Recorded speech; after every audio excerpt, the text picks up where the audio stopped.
ദൈവത്തിന്റെ അതിപരിശുദ്ധ നാമം ഈ സമയത്തെ വാഴ്ത്തപ്പെടുമാറാകട്ടെ. കർത്താവിന്റെ സ്നേഹതുമായ ഓർത്ത് സ്തോത്രം ചെയ്യുന്നു. ബഹുമാന്യരായ മറ്റുള്ള എല്ലാ ദൈവദാസന്മാരെയും കുടുംബങ്ങളെയും രാജ്യത്തിന്റെ വിവിധ ഭാഗങ്ങളിൽ ജോയിൻ ചെയ്തിരിക്കുന്ന എല്ലാ പ്രിയപ്പെട്ടവരെയും ഒരിക്കൽ കൂടെ കർത്താവായ യേശുക്രിസ്തുവിന്റെ നാമത്തിലുള്ള നിസ്തുല സ്നേഹവന്ദനത്തെ ഇന്ന് ഈ സമയത്ത് അറിയിക്കുന്നു. നമുക്ക് ഒരുമിച്ച് കർത്താവിനെ സ്തുതിപ്പാനും മഹത്വപ്പെടുത്തുവാനും പിന്നെയും കർത്താവ് നമ്മുടെ ജീവിതത്തിൽ തന്ന നല്ല അവസരങ്ങൾക്കായി സ്തോത്രം ചെയ്യുന്നു. കഴിഞ്ഞ ആഴ്ച നമ്മൾ പൗലോസിന്റെ രണ്ടാം മിഷണറി യാത്രയുടെ അവസാന ഭാഗങ്ങളാണ് ചിന്തിച്ചത്. ഈ ആഴ്ച നമ്മൾ ചിന്തിക്കാൻ പോകുന്നത് പൗലോസിന്റെ മൂന്നാമത്തെ മിഷണറി യാത്രയാണ്.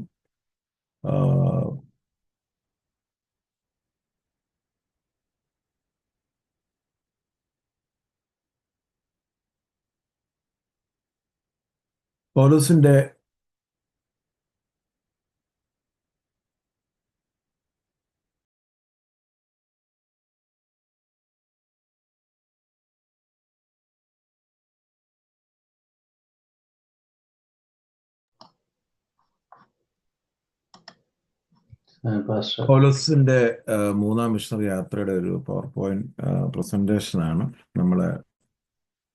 നമ്മളെ ഈ അപ്പോസ്തല പ്രവൃത്തി 18-ാം അധ്യായം 23 മുതൽ 21-ാം അധ്യായം 16 വരെയുള്ള വാക്യങ്ങളിലാണ് പൗലോസിന്റെ മൂന്നാമത്തെ മിഷണറി യാത്ര തീരുന്നത്.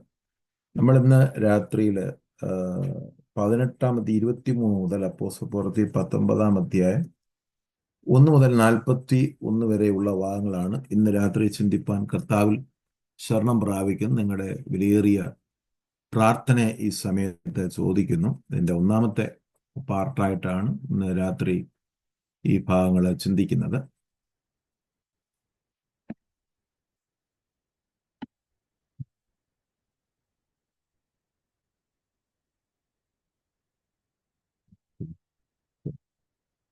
ഇതിന്റെ ഒരു ഔട്ട്ലൈൻ ഇങ്ങനെയാണ്. ഈ മൂന്നാമത്തെ മിഷണറി യാത്ര തുടങ്ങുന്ന AD 54 മുതൽ AD 58 വരെയുള്ള കാലഘട്ടങ്ങളാണ്. ഏകദേശം അപ്പോസ്തലനായ പൗലോസ് കരമാർഗവും കപ്പൽ മാർഗവുമായിട്ട് 2515 മൈലുകൾ സഞ്ചരിച്ചതായിട്ടാണ് ചരിത്രം പറയുന്നത്. അതിന്റെ ഒരു 2001 മൈൽ എന്ന് പറയുന്നത് 1.6 സംതിങ് കിലോമീറ്റർ. ഏകദേശം നമ്മളതിനെ മൾട്ടിപ്ലൈ ചെയ്യുമ്പോൾ അത്രയും കിലോമീറ്ററുകൾ, 4000-ൽ പരം കിലോമീറ്ററുകളാണ് കരമാർഗവും കപ്പൽ മാർഗവുമായിട്ട് പൗലോസ് സഞ്ചരിച്ചതായിട്ട് ചരിത്ര ഏടുകളിൽ കാണപ്പെടുന്നു. അദ്ദേഹത്തിന്റെ കൂടെ യാത്ര എഴുത്തുകാരനായ ലൂക്കോസ് ഉണ്ടായിരുന്നു, തിമോത്തിയോസ് ഉണ്ടായിരുന്നു, എറസ്തസ്, ട്രോഫിമസ്, ഒരു വലിയ മിഷണറി സംഘം, കുറെ ആൾക്കാർ ഉണ്ടായിരുന്നെങ്കിലും പ്രധാനികൾ ഇവരായിരുന്നു. ഇതിനകത്ത് തീത്തോസിന്റെ പേര് ലൂക്കോസ് അപ്പോസ്തല പ്രവൃത്തിയിൽ രേഖപ്പെടുത്തിയിട്ടില്ല. എന്നാൽ കോരിന്ത്യ ലേഖനം നമ്മൾ പഠിക്കുമ്പോൾ അവിടെ 2 കോരിന്ത്യരും 2-ാം അധ്യായത്തോട് വരുമ്പോൾ അവിടെ ത്രോവാസിൽ തീത്തോസിനെ അന്വേഷിച്ചു പോകുന്നതായിട്ട്, തീത്തോസിനെ കാണാനായിട്ട് മാസിഡോണിയയിലേക്ക് പോകുന്നതും ഒക്കെ സംഭവങ്ങൾ നമുക്ക് കാണുവാനായിട്ട് കഴിയുന്നുണ്ട്. തീത്തോസിനെ ഇവിടെ രേഖപ്പെടുത്തിയിട്ടില്ല. ഞാൻ തീത്തോസും മിഷണറി സംഘത്തിൽ ഉണ്ടായിരുന്നതായിട്ട് നമുക്ക് കോരിന്ത്യ ലേഖനം ഒക്കെ പഠിക്കുമ്പോൾ നമുക്ക് മനസ്സിലാക്കുവാനായിട്ട് സാധിക്കും. ഈ കാലഘട്ടത്തിൽ ഈ മൂന്നാമത്തെ മിഷണറി യാത്രയിലാണ് പൗലോസ് 3 ലേഖനങ്ങൾ എഴുതുവാനിടയായി തീർന്നു. 1 കോരിന്ത്യർ, 2 കോരിന്ത്യർ, അതുപോലെ റോമർ. ഈ കാലഘട്ടത്തിലാണ് പൗലോസ് എഴുതിയതായി പറയപ്പെടുന്നു. 1 കോരിന്ത്യർ, 2 കോരിന്ത്യർ എഫെസോസിൽ നിന്നാണ് എഴുതിയത്, റോമർ കോരിന്തിൽ നിന്നാണ് എഴുതിയതെന്ന് ചരിത്രം പറയപ്പെടുന്നു. ഇതിന്റെ മിഷണറി യാത്രയുടെ ഒരു ഔട്ട്ലൈൻ എന്ന് പറയുന്നത്, പൗലോസ് ഇപ്പോൾ നമ്മൾ ചിന്തിക്കുമ്പോൾ പൗലോസ് അന്ത്യോക്യയിലാണ് ഉള്ളത്. അന്ത്യോക്യയിൽ നിന്ന് അദ്ദേഹം അതിന്റെ ഗലാത്യ, ഫ്രുഗ്യ ദേശങ്ങൾ കൂടെ സഞ്ചരിച്ച് എഫെസോസിൽ എഫെസോസിൽ നിന്ന് പിന്നെയും മാസിഡോണിയ വഴി ഗ്രീസിലെത്തുന്നു. തിരിച്ച് അദ്ദേഹം അതേപോലെ തന്നെ മാസിഡോണിയ, ഫിലിപ്പിയ വഴി, ത്രോവാസ് വഴി സഞ്ചരിച്ച് ബ്ലൂ ലൈൻ, മിലാത്തോസ്, പത്താര, ഇങ്ങനെ ടൈറ, കൈസരിയ തുടങ്ങി യെറുസലേമിൽ വന്ന് ചേരുന്നതാണ് അദ്ദേഹത്തിന്റെ മിഷണറി യാത്രയുടെ ഒരു തുടക്കവും അവസാനവും എന്ന് പറയുന്നത്. നമുക്ക് ഇന്ന് പൗലോസ് ഗലാത്യ ദേശം സഞ്ചരിച്ച് എഫെസോസിൽ വരെ എത്തുന്നതായിട്ടുള്ള ഭാഗമാണ് ഇന്ന് രാത്രി കർത്താവിൽ ചിന്തിപ്പാനായി ശരണപ്പെടുന്നു. അദ്ദേഹത്തിൻ്റെ മൂന്നാമത്തെ മിഷണറി യാത്ര ആ, തുടങ്ങുന്നത് നമ്മൾ 18-23 വാക്യത്തിലാണ് നമ്മൾ കാണുന്നത്. അവിടെ പൗലോസ് കുറച്ചു കാലം ആ, ചെലവഴിച്ച ശേഷം ഗലാത്യ ദേശം, ഫ്രുഗ്യ ദേശം ഇവിടെയൊക്കെ ആ, കുറച്ച് സമയം അവിടെ ചെലവഴിച്ചിട്ട് അദ്ദേഹത്തിന് ഒരു ഉദ്ദേശം ഉണ്ടായിരുന്നു. ശിഷ്യന്മാരെ ഒന്നുകൂടെ ഉറപ്പിക്കുക എന്നുള്ള ഒരു വലിയ ദൗത്യമാണ് അദ്ദേഹം ഏറ്റെടുത്തിരിക്കുന്നത്. എവിടെയെങ്കിലും സഭകൾ സ്ഥാപിച്ചിട്ട് പോകുന്ന ഒരു പ്രവൃത്തിയല്ല പൗലോസ് ചെയ്തിരുന്നത്. പൗലോസ് അവിടെ എല്ലാം പോയിട്ട് ശിഷ്യന്മാരെ ഉറപ്പിക്കുകയും അവർക്ക് ആവശ്യമേറിയ നല്ല ഉപദേശങ്ങൾ കൊടുക്കുന്നതായിട്ട് നമുക്ക് കാണുവാനായിട്ട് കഴിയും. അത് അദ്ദേഹത്തിന്റെ ഒരു വലിയ ക്വാളിറ്റിയാണ്. നമ്മളെപ്പോഴും ഒരു മിഷണറിയിൽ ഒരു അപ്പോസ്തോലന്റെ വലിയ ദൗത്യം എവിടെയെങ്കിലും സഭകൾ സ്ഥാപിച്ചു പോകുന്നതല്ല, അവിടെ ഉള്ള ആൾക്കാരെ ശ്രദ്ധിക്കുകയും അവർക്ക് ആവശ്യമേറിയ ആത്മീയ മന്ന കൊടുക്കുകയും അവരെ ഉപദേശത്തിൽ ഉറപ്പിക്കുകയും ചെയ്യേണ്ടത് ഈ കാലഘട്ടത്തിലും വളരെ അത്യാവശ്യമാണെന്ന് ഈ ഭാഗം നമ്മെ ഓർമ്മിപ്പിക്കുകയാണ്. സ്തോത്രം. ഞാൻ പിന്നീട് നമ്മൾ 24 മുതൽ 28 വരെയുള്ള അപ്പോസ്തലപ്രവൃത്തി 18-ന്റെ 24 മുതൽ 28 വരെയുള്ള ഭാഗങ്ങളിൽ അവിടെ ഒരു വ്യക്തിയെ ലൂക്കോസ് പരിചയപ്പെടുത്തുന്നു. അപ്പല്ലോസ് എന്ന് പറയുന്ന ഒരു അലക്സാന്ദ്രിയക്കാരൻ. അദ്ദേഹം തിരുവെഴുത്തുകളിൽ വളരെ വാഗ്ദൈവവും ന്യായപ്രമാണത്തെക്കുറിച്ച് വളരെ എരിവുള്ളവൻ, ക്രിസ്തുവിനെ കുറിച്ച് വലിയ എരിവുള്ള ഒരു വ്യക്തിയായിരുന്നു അപ്പല്ലോസ് എന്ന് പറയുന്നത്. അപ്പല്ലോസ് ഒരു അലക്സാന്ദ്രിയക്കാരനായിരുന്നു. അപ്പോൾ ഒരു കാര്യം നമ്മൾ മനസ്സിലാക്കുന്നത്, ആ കാലഘട്ടത്തിൽ അപ്പോൾ റോമൻ സാമ്രാജ്യത്തിൻ്റെ കീഴിലായിരുന്ന, അല്ലെങ്കിൽ ഈജിപ്തിൽ പോലും ഈ യോഹന്നാന്റെ സ്നാനത്തെക്കുറിച്ച് വ്യക്തമായിട്ട്, അല്ലെങ്കിൽ യോഹന്നാന്റെ മാനസാന്തര സ്നാനം ഏറ്റ ഒരുപാട് ആൾക്കാർ അവിടെ ഇവിടെയായിട്ട് ഉണ്ടായിരുന്നു എന്ന് അപ്പല്ലോസിന്റെ ചരിത്രം പഠിക്കുമ്പോൾ നമുക്ക് മനസ്സിലാക്കുവാനായിട്ട് കഴിയും. കർത്താവിന്റെ മാർഗത്തിൽ ഉപദേശം ലഭിച്ചവനായിരുന്നുവെങ്കിലും യോഹന്നാന്റെ മാനസാന്തര സ്നാനത്തെക്കുറിച്ച് മാത്രമേ അപ്പല്ലോസിന് ഒരു അറിവുണ്ടായിരുന്നുള്ളൂ. എന്ന് പറഞ്ഞാൽ നമ്മൾ കുറച്ചുകൂടെ അത് മനസ്സിലാക്കിയാൽ പരിശുദ്ധാത്മാവിന്റെ പ്രവൃത്തികളെ കുറിച്ച് അപ്പല്ലോസിന് വലിയ നിശ്ചയമില്ലായിരുന്നു. അദ്ദേഹം ഈ യഹൂദന്മാരുടെ പള്ളികളിൽ പോയി വളരെ ശക്തമായിട്ട് യേശുവിനെ പറ്റി പ്രസംഗിച്ചു. അപ്പോൾ അവിടെ നമുക്കറിയാം, നേരത്തെ ഈ സമയത്ത് പൗലോസ് അക്കുലാസിനെയും പ്രിസ്കില്ലയും എഫെസോസിൽ വിട്ടിട്ടാണ് അദ്ദേഹം അന്ത്യോക്യയിലേക്ക് പോയെന്ന് നമ്മൾ കഴിഞ്ഞ ആഴ്ച ചിന്തിച്ചു. 2ാം മിഷണറി യാത്ര അവസാനിക്കുമ്പോൾ അവിടെ നിന്നാണല്ലോ പൗലോസ് ഇപ്പോൾ ഗലാത്യ ദേശത്ത് നിൽക്കുമ്പോഴാണ് അപ്പല്ലോസ് ഈ സമയത്ത് ഇവിടെ എഫെസോസിൽ എത്തുന്നത്. അപ്പോൾ അദ്ദേഹത്തിന്റെ പ്രസംഗത്തിൽ എന്തോ ഒരു പോരായ്മ കണ്ടപ്പോൾ ഈ അക്കുലാസും പ്രിസ്കില്ലയും അദ്ദേഹം അവരുടെ വീട്ടിൽ കൊണ്ടുപോയിട്ട് തിരുവെഴുത്തിനെ കുറിച്ച്, അല്ലെങ്കിൽ ദൈവത്തിന്റെ മാർഗത്തെക്കുറിച്ച് സ്പഷ്ടമായിട്ട് തെളിയിച്ചു കൊടുക്കാനിടയായി തീർന്നു. അപ്പൊ എവിടെയൊക്കെ ഇദ്ദേഹം വലിയൊരു വാഗ്മിയാണ്, വലിയൊരു പണ്ഡിതനാണ്. ഒരു ചരിത്രം ഒരു വേദശാസ്ത്ര പണ്ഡിതന്മാർ അഭിപ്രായപ്പെടുന്നത് അത്രത്തോളം ശരിയാണെന്ന് അറിയത്തില്ലെങ്കിൽ തന്നെയും എബ്രായ ലേഖനം പോലും അപ്പല്ലോസ് എഴുതിയതായിട്ടും പറയപ്പെടുന്നു. പക്ഷെ നമ്മൾ കൂടുതൽ പേരും വിശ്വസിക്കുന്നത് പൗലോസ് എഴുതിയതായിട്ടാണ്. ഇവിടെ അദ്ദേഹത്തെ ആണ് ഞാൻ ഒരു ചെറിയൊരു ഇല്ലസ്ട്രേഷൻ പർപ്പസിന് വേണ്ടിയിട്ട് ഒരു ഇമേജ് കൊടുത്തിരിക്കുന്നത്. ഇവിടെ അവരെ വീട്ടിൽ കൊണ്ടുപോയിട്ട് തിരുവെഴുത്തുകൾ എടുത്ത് ദൈവത്തിന്റെ മാർഗത്തെ കൂടുതലായിട്ട് പറഞ്ഞ് മനസ്സിലാക്കുന്നു എന്ന് നമുക്ക് ഈ ഭാഗത്തിൽ കൂടെ നമുക്ക് കാണുവാനായിട്ട് കഴിയും. അപ്പൊ അദ്ദേഹത്തിന് ഒരു ഗൈഡൻസ് കൊടുക്കുകയാണ്. നമ്മളാണെങ്കിൽ തന്നെ ഇവിടെ അല്ലെങ്കിൽ വലിയൊരു ഡോക്ടറേറ്റ് ഒക്കെ എടുത്ത ഒരാളെ നമ്മൾ ഒരു സാധാരണ ഒരു ദേവദാസനോ ദേവദാസിയോ ഒക്കെ വിളിച്ചുകൊണ്ട് പോയിട്ട് അവരോട് കർത്താവിന്റെ മാർഗത്തെക്കുറിച്ച് പറയുന്ന ഈ കാലഘട്ടത്തിൽ എത്ര പേര് അക്സെപ്റ്റ് ചെയ്യുമെന്ന് അറിയത്തില്ല. എന്നാൽ അദ്ദേഹത്തിന് ഏറ്റവും വലിയ ക്വാളിറ്റി എന്ന് പറയുന്നത് അവർ പറയുന്നത് അക്സെപ്റ്റ് ചെയ്യുവാനും ഏറ്റെടുക്കുവാനുമുള്ള ഒരു ദൈവകൃപ അദ്ദേഹത്തിന്റെ മേലുണ്ടായി. ഈ കാലഘട്ടത്തിൽ നമുക്ക് ആ ഭാഗം മനസ്സിലാക്കുമ്പോൾ നമുക്ക് വേണ്ടത് മറ്റുള്ളവർ പറയുന്നത്, കർത്താവിന്റെ മാർഗത്തെക്കുറിച്ച് പറയുന്നത് ഏറ്റെടുക്കുവാനുള്ള ഒരു ആർജവം, അത് നമുക്കുണ്ടായിരിക്കണം. അത് അദ്ദേഹത്തിന് ഒത്തിരി ഗുണം ചെയ്യുവാനിടയായി തീർന്നു. അപ്പല്ലോസ് അത് ഏറ്റെടുത്തപ്പോൾ അപ്പല്ലോസിനെ ഈ ഒരു ഭാഗത്തേക്ക് അക്കുലാസും പ്രിസ്കില്ലയും ഗൈഡ് ചെയ്തപ്പോൾ കോരിന്തിൽ അല്ലെങ്കിൽ അഖായ പ്രൊവിൻസിലുള്ള ഒരുപാട് ആൾക്കാർ കർത്താവിനെ സ്വീകരിച്ചതായിട്ട് നമ്മൾ രണ്ടാം മിഷണറി യാത്രയിൽ പൗലോസ് കോരിന്തിൽ താമസിക്കുമ്പോൾ നമുക്കറിയാം. അവിടെ 1.5 വർഷം പ്രവർത്തിച്ച് ഒരുപാട് ആൾക്കാർ, പക്ഷെ അവരെ ശരിയായ രീതിയിൽ പിന്നെയും വചനം പഠിപ്പിക്കുവാനും അവരെ ശരിയായ രീതിയിൽ യേശുവിനെ ക്രിസ്തുവാണെന്ന് അതിൻ്റെ കാര്യങ്ങളൊക്കെ പഠിപ്പിക്കാനൊക്കെ ഈ സഭ എഫെസോസിൽ ഇവിടെ ഈ ആൾക്കാരെല്ലാം കൂടെ ഈ അക്കുലാസും പ്രിസ്കില്ലയും കൂടെ ഒരു തീരുമാനമെടുത്തു അപ്പല്ലോസിനെ കോരിന്തിൽ അയക്കുക. അപ്പോൾ നമുക്ക് അപ്പല്ലോസ് കോരിന്തിൽ ചെയ്ത കാര്യങ്ങൾ നമുക്ക് ഒന്ന് കോരിന്ത്യയിലെ സോറി 1 കോരിന്ത്യർ നമ്മൾ വായിക്കുമ്പോൾ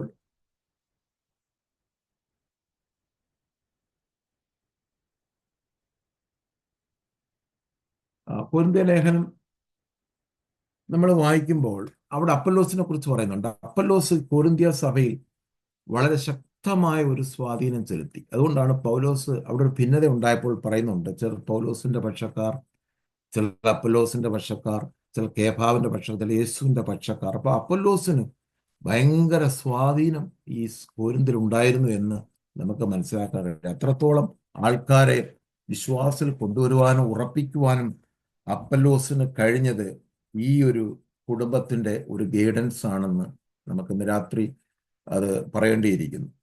മാത്രമല്ല നമ്മൾ 1 കൊരിന്ത്യർ 3-ാം അധ്യായത്തോട്ട് വരുമ്പോൾ പൗലോസ് എടുത്തു പറയുന്നുണ്ട്, പൗലോസ് നട്ടു, പൗലോസാണ് കൊരിന്ത്യ സഭ സ്ഥാപിച്ചത്, പക്ഷെ അപ്പല്ലോസ് നനച്ചു, ദൈവം വളരുമാറാക്കി. അപ്പല്ലോസിനെ നനയ്ക്കുവാനായിട്ടാണ് ഇവര് അവിടേക്ക് അയച്ചത്. ദൈവവചനം പലപ്പോഴും നമ്മൾ നട്ടാലും നമ്മൾ നനച്ചാലും വളർത്തുന്ന ദൈവമാണ്. നമുക്ക് നമ്മുടെ ഉത്തരവാദിത്വമാണ് നടുക, അല്ലെങ്കിൽ നമുക്ക് ഇതിനകത്തൊന്നും പറയുവാനോ പുകഴുവാനോ ഒന്നുമില്ല എന്നാണ് പൗലോസ് കൊരിന്ത്യ ലേഖനത്തിൽ കൂടെ വ്യക്തമായിട്ട് മനസ്സിലാക്കുന്നത്. അപ്പൊല്ലോസിനെ പറ്റി പൗലോസിന് നല്ല അഭിപ്രായമായിരുന്നു എന്ന് 1 കൊരിന്ത്യർ 16-ാം അധ്യായം 12-ാമത്തെ വാക്യത്തിൽ അവിടെ എഴുതിയിട്ടുണ്ട്.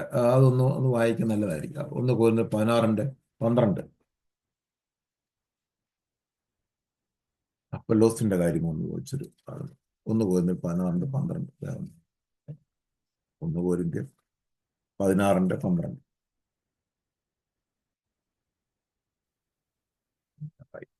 സഹോദരനായ അപ്പൊല്ലോസിന്റെ കാര്യമോ, അവൻ സഹോദരന്മാരോടുകൂടെ നിങ്ങളുടെ അടുക്കൽ വരേണമെന്ന് ഞാൻ അവനോട് വളരെ അപേക്ഷിച്ചുവെങ്കിലും ഇപ്പോൾ വരുവാൻ അവൻ ഒട്ടും മനസ്സായില്ല.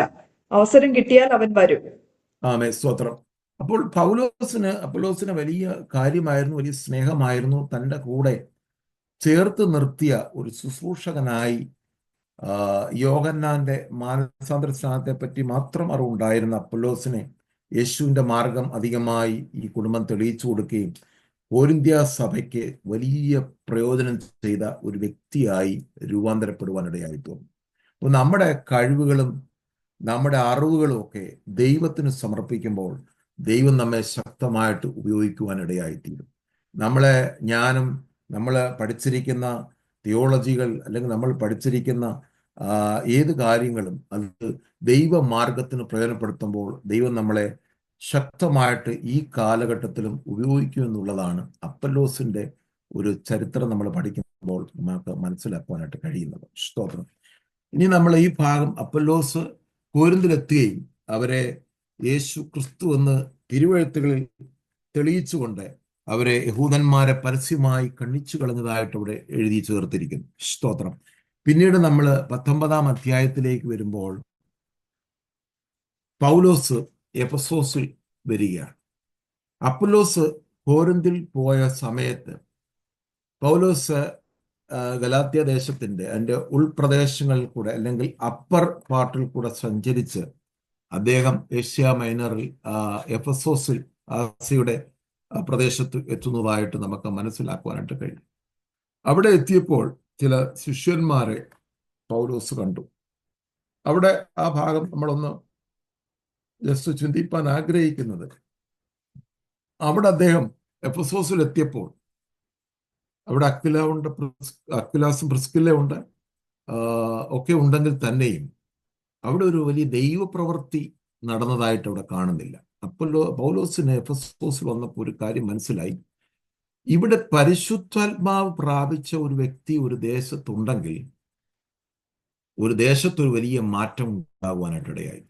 അതാണ് പരിശുദ്ധാത്മാവ് നമ്മുടെ മേൽ പരിശുദ്ധാത്മാവിന്റെ ദാനം നമുക്ക് ലഭിച്ചാൽ പോരാ. പരിശുദ്ധാത്മാവിന്റെ കർത്താദാസൻ തുടക്കത്തിൽ പഠിപ്പിച്ചതുപോലെ ഒരു ഔട്ട് പോറിങ് നമുക്ക് നമുക്ക് ഈ കാലഘട്ടത്തിൽ വളരെ ആവശ്യമാണ്. ഒരു പരിശുദ്ധാത്മാവിന്റെ ഔട്ട് പോറിങ് ഉള്ള ഒരു വ്യക്തിക്ക് ഒരു ദേശത്തെ പിടിച്ചെടുക്കുവാനായിട്ട് കഴിയും. നമ്മള് പരിശുദ്ധാത്മാ ദാനം അല്ലെങ്കിൽ പരിശുദ്ധാത്മാവ് നമ്മൾ ഉണ്ട് സ്നാനപ്പെടുമ്പോൾ, കർത്താവിന്റെ നാമത്തിൽ സ്നാനപ്പെടുമ്പോൾ പരിശുദ്ധാത്മാവ് ഉണ്ട് എങ്കിലും നമുക്ക് ഒരു വലിയ അഭിഷേകം, ഒരു ആത്മാ നിറവ് നമുക്ക് വളരെ ആവശ്യമാണ്. അതുകൊണ്ടാണ് കർത്താവ് പോലും അവരുടെ മേൽ ഊതി അവർക്ക് പരിശുദ്ധാത്മാവിനെ അവർ കൊടുത്തു എങ്കിലും അവർക്ക് ആ ഔട്ട് പോറിങ്ങിന് വേണ്ടി 10 ദിവസത്തോടെ വെയിറ്റ് ചെയ്തതായിട്ടാണ് നമ്മൾ തുടക്കത്തിൽ കർത്താദാസൻ നമ്മളെ അത് പഠിപ്പിക്കുവാനിടയായി തീർന്നത്. ഇവിടെ പൗലോസിനൊരു കാര്യം മനസ്സിലായി. പരിശുദ്ധാത്മാവ് പ്രാപിച്ച വ്യക്തികൾ ആ ദേശത്തില്ല. നമ്മൾ നേരത്തെ അപ്പല്ലോസ് പോലും മാനസാന്തര സ്നാനം, യോഹന്നാന്റെ മാനസാന്തര സ്നാനം കഴിച്ചു വന്ന വ്യക്തിയാണ്. എങ്കിലും അദ്ദേഹം സ്നാനപ്പെട്ടോ ഇല്ലയോ എന്നൊന്നും ഇവിടെ ചരിത്രകേടുകൾ ഇവിടെ നമ്മൾ പ്രത്യേകിച്ചൊന്നും കാണുന്നില്ല. ഒരു പക്ഷേ ചെയ്തിട്ടുണ്ടാകാം എന്ന് നമ്മൾ അങ്ങനെ ഹൈപ്പോത്തറ്റിക്കലായിട്ട് ചിന്തിക്കാം. എങ്കിൽ തന്നെ ഇവിടെ നമ്മൾ പൗലോസ് ആ ദേശത്ത് വന്നപ്പോൾ ഒരു കാര്യം മനസ്സിലായി. പരിശുദ്ധാത്മാവ് പ്രാപിച്ച ശിഷ്യന്മാരെ തപ്പിപ്പോവാനിടയായി തീർന്നു. അവിടെ ചെന്നപ്പോൾ 12 പേരെ പൗലോസ് കണ്ടെത്തുകയാണ്. 12 പേരെ കണ്ടെത്തിയപ്പോൾ പൗലോസ് ആദ്യം ചോദിച്ച ഒരു ചോദ്യമാണ്, നിങ്ങൾ വിശ്വസിച്ചിട്ട് പരിശുദ്ധാത്മാവിനെ പ്രാപിച്ചു? അപ്പോഴാണ് അവർ ഇങ്ങനെ ഒരു സംഭവം കേൾക്കുന്നത്. പരിശുദ്ധാത്മാവ് ഉണ്ട് എന്ന് ഞങ്ങൾ കേട്ടിട്ട് പോലുമില്ല. ആമേൻ. പ്രിയമുള്ളവരെ, അപ്പോൾ പൗലോസിന് മനസ്സിലായി ഈ സ്നാനത്തിന്റെ എന്തോ ഒരു കുഴപ്പം സംഭവിച്ചിട്ടുണ്ട്. അപ്പോൾ പൗലോസ് ചോദിക്കുകയാണ്, നിങ്ങൾ ഏത് സ്നാനമാണ് കഴിച്ചത്? അപ്പോൾ അവർ പറഞ്ഞു, ഞങ്ങൾ യോഹന്നാന്റെ സ്നാനമാണ്. യോഹന്നാന്റെ സ്നാനം മാനസാന്തര സ്നാനമാണ്. വരുവാനിരിക്കുന്ന മശിഹായെ സ്വീകരിക്കുവാനുള്ള ഒരുക്കപ്പെടലാണ് മാനസാന്തര സ്നാനം, അനുതാപത്തിന്റെ വഴിയാണ്. പക്ഷേ എന്നാൽ യേശുക്രിസ്തുവിന്റെ നാമത്തിൽ അല്ലെങ്കിൽ പിതാപുത്ര പരിശുദ്ധാത്മാ നാമത്തിലുള്ള സ്നാനം പെടുമ്പോഴാണ് യഥാർത്ഥമായ ആത്മനിറവ് ഒരു വ്യക്തി പ്രാപിക്കുന്നത്. അങ്ങനെയാണ് കർത്താവ് യേശുക്രിസ്തുവിന്റെ നാമത്തിൽ അല്ലെങ്കിൽ പിതാപുത്ര പരിശുദ്ധാത്മാ നാമം, ആ നാമം ഉപയോഗിച്ച് സ്നാനപ്പെടുന്ന വ്യക്തികൾക്കാണ് പരിശുദ്ധാത്മാവിന്റെ ഔട്ട് പോറിങ്ങിന് അല്ലെങ്കിൽ അതോറിറ്റി കൊടുത്തിരുന്നുള്ളൂ. അതുകൊണ്ടാണ് പരിശുദ്ധാത്മാവിനെ പറ്റി ഇവർക്ക് യാതൊരു നിശ്ചയവുമില്ലായിരുന്നു.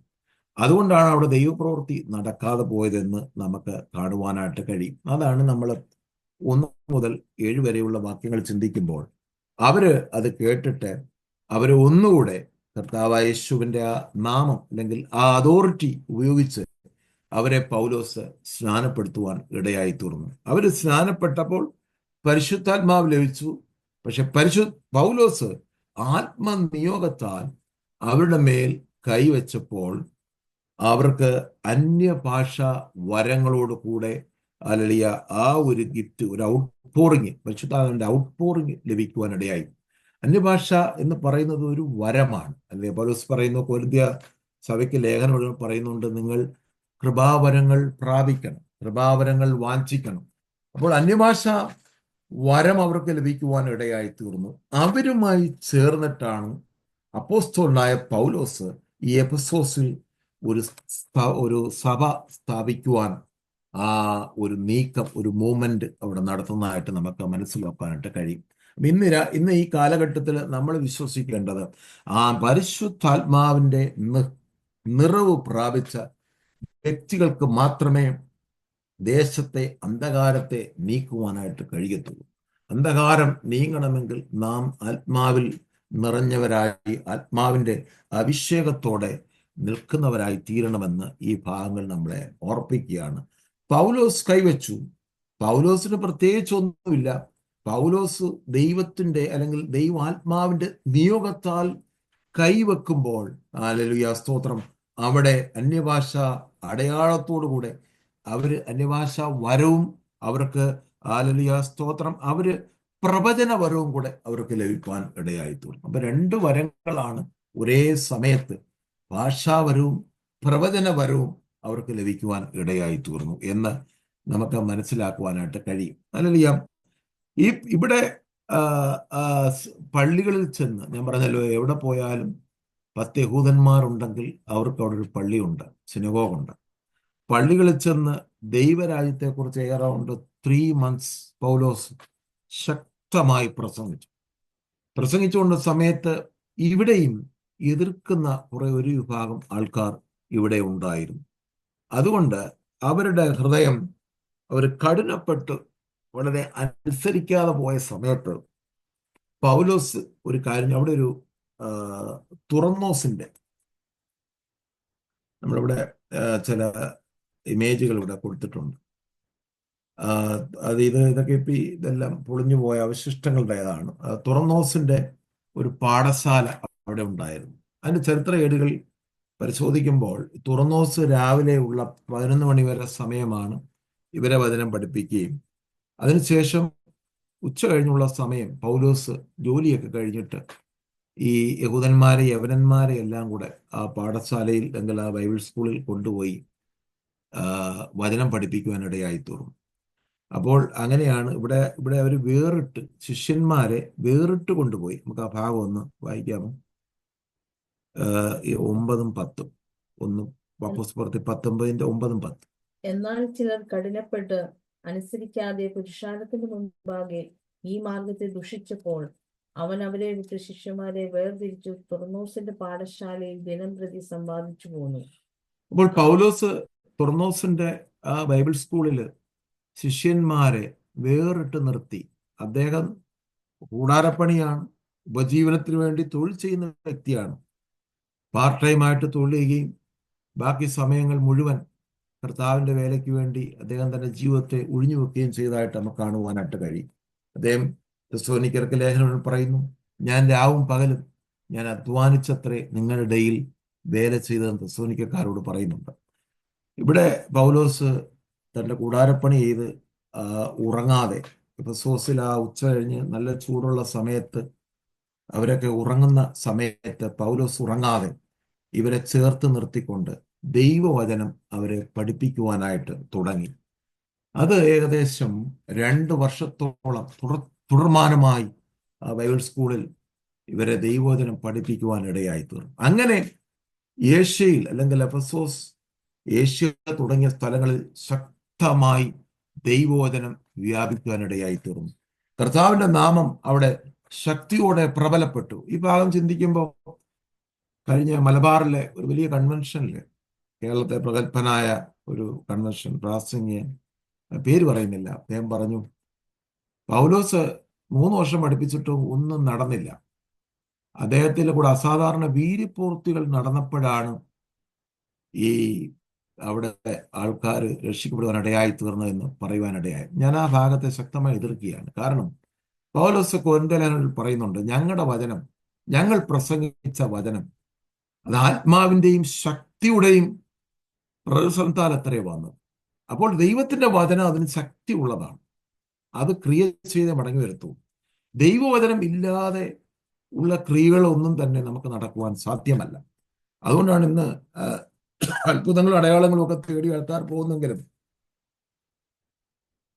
പലർക്കും ദൈവവചനത്തെ ഉറയ്ക്കാത്തത് കൊണ്ട് അടിസ്ഥാനങ്ങൾ ഇല്ലാതെ പോകുന്നു എന്ന് നമുക്ക് മനസ്സിലാക്കുവാനായിട്ട് കഴിയും. അതുപോലെ ഇവിടെ പൗലോസ് ശക്തമായ അടിസ്ഥാനമിടുന്നു. പൗലോസ് പോയത് സുവിശേഷം പറയാൻ, അല്ലാതെ അവിടെ ചെന്ന് വലിയ വീര്യപൂർത്തി ചെയ്യുവാനല്ല പൗലോസ് പോയത്. നമ്മളെ ഒരിക്കലും പൗലോസിന്റെ ലക്ഷ്യം സുവിശേഷം അറിയിക്കുക, സുവിശേഷം അറിയിച്ച് അവരെ നേടുക, ക്രിസ്തുവിൽ നേടുക എന്നുള്ള പർപ്പസേ ഉള്ളൂ. ബാക്കി കാര്യങ്ങൾ ദൈവമാണ് അവിടെ ചെയ്യുന്നത്. ഇവിടെ പൗലോസിനെ കൊണ്ട് ദൈവോധനം അവിടെ സ്പ്രെഡായി യേശുവിന്റെ നാമത്തെ യഹൂദന്മാരും യവനന്മാരും അക്സെപ്റ്റ് ചെയ്തു വന്നപ്പോൾ ദൈവം പൗലോസിന് കൂടെ അസാധാരണമായ വലിയ വീര്യപ്രവൃത്തികൾ, വലിയ മിറക്കിൾസ് പൗലോസിലൂടെ ചെയ്യുവാൻ ഇടയായി തീർന്നു. അനേക യേശുവിനെ അറിയുവാൻ ഇടയായി തീർന്നു. അപ്പൊ മാത്രമല്ല, പൗലോസിന്റെ ദേഹത്ത് നിന്ന് കർച്ചീപ്പും ഏപ്രണും ഒക്കെ എടുത്ത് രോഗികളുടെ മേൽ ഇടുമ്പോൾ അവർ സൗഖ്യമായി പോകുന്ന ഒരു വലിയ സംഭവം നമുക്കിവിടെ കാണുവാനായിട്ട് കഴിയും. എന്നാൽ ഇത് ആ കാലഘട്ടത്തിൽ ദൈവം ചെയ്തു. ചില കാലഘട്ടങ്ങളിൽ ചില നിയോഗങ്ങളാൽ ദൈവം ചെയ്യാറുണ്ട്.